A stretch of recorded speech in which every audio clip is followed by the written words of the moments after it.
Good day. Thank you for joining me. I am Andre de Kock, and I am going to take you through Wilson Bailey Holmes' interim results for the period ended 31 December 2018.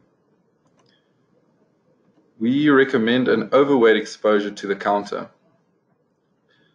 We remain positive on the counter despite unfavorable recent events. This is referring to a material loss that was realized in Australia, which will be discussed shortly. The company has an established track record of consistently high ROEs and strong cash generation. They have also managed to diversify their revenue stream geographically with a footprint in sub-Saharan Africa, Australia, and the UK. Shareholders should, however, be aware of the cyclical nature of the construction industry, with emphasis on the local market. Significant margin pressure confronts all companies in the industry, with little meaningful private investment and reduction in government contracts. Therein lies some opportunity for WBHO as they aim to capitalize on market share being freed up by competitors who are unable to see it through these tough times. The most recent example is longtime competitor Group 5, as they were suspended from trading on the JSE on Tuesday, 12th of March, and filed for bankruptcy protection. This makes it the fifth local builder to enter business protection in less than a year. The group displays low balance sheet risk despite lower operating margins. On to financial highlights for the interim period. The group has been increasing revenue per share over the past few years, as seen in the top left graph. For the period, revenue rose by 11% to about 20 billion rand. Organic growth represented 6%, and the rest is largely attributable to the newly acquired Russell's Limited building business in the UK. Due to the group's superior cash generative ability, they have been cash positive for the past 18 years, resulting in a negative net debt figure as seen on the graph at the bottom. The rest of the financial performance is overshadowed by a material loss that was realized through Australia operations, which slashed operating profit for the period by 97%.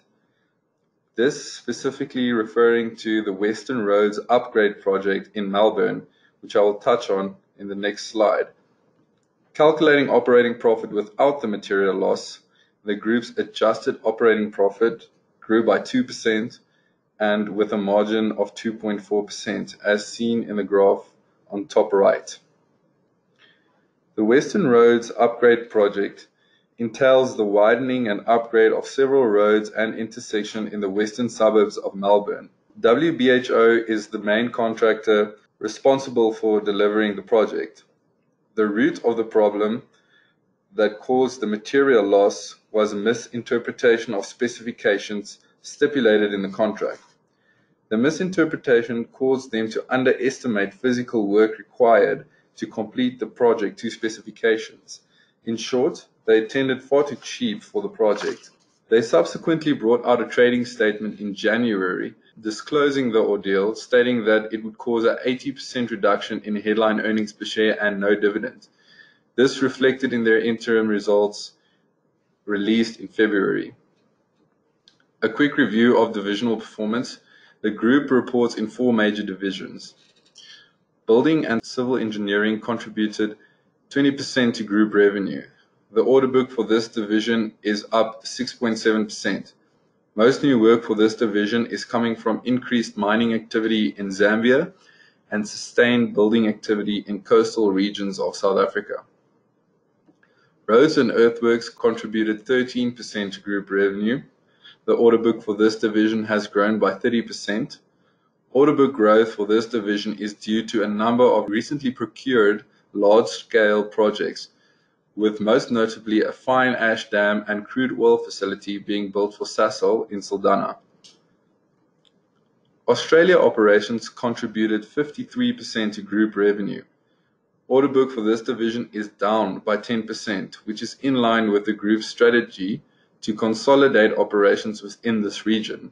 They want to focus on fewer but large-scale projects that are in line with their risk appetite and employed expertise. UK operations contributed 14% to group revenue. The order book for this division is up by 40%. This is largely attributable to the acquisition of Russell's Limited at a 60% interest in the business. This gives the group a foothold in various industries within the UK market. On portfolio guidance, the counter's capped swix weighting is 0.13% and an overweight exposure is recommended for WBHO. Lastly, to comment on the three elements of the triangle on the right. The quality metric speaks to their history of industry-leading ROEs, shown in the graph on the left, and strong cash generation, as discussed previously. Confidence refers to the low balance sheet risk the company displays, and the value aspect translates to the company trading at lower multiples with higher growth expectations relative to industry peers. Furthermore, stronger operating margins are expected as the industry could cycle upward into expansion. If you would like to place a trade, please speak to your financial advisor or contact the trading desk. A comprehensive company analysis report on WBHO can be found on PSG Wealth's online trading platform. Before we end off, please take note of the following disclaimer. Thank you.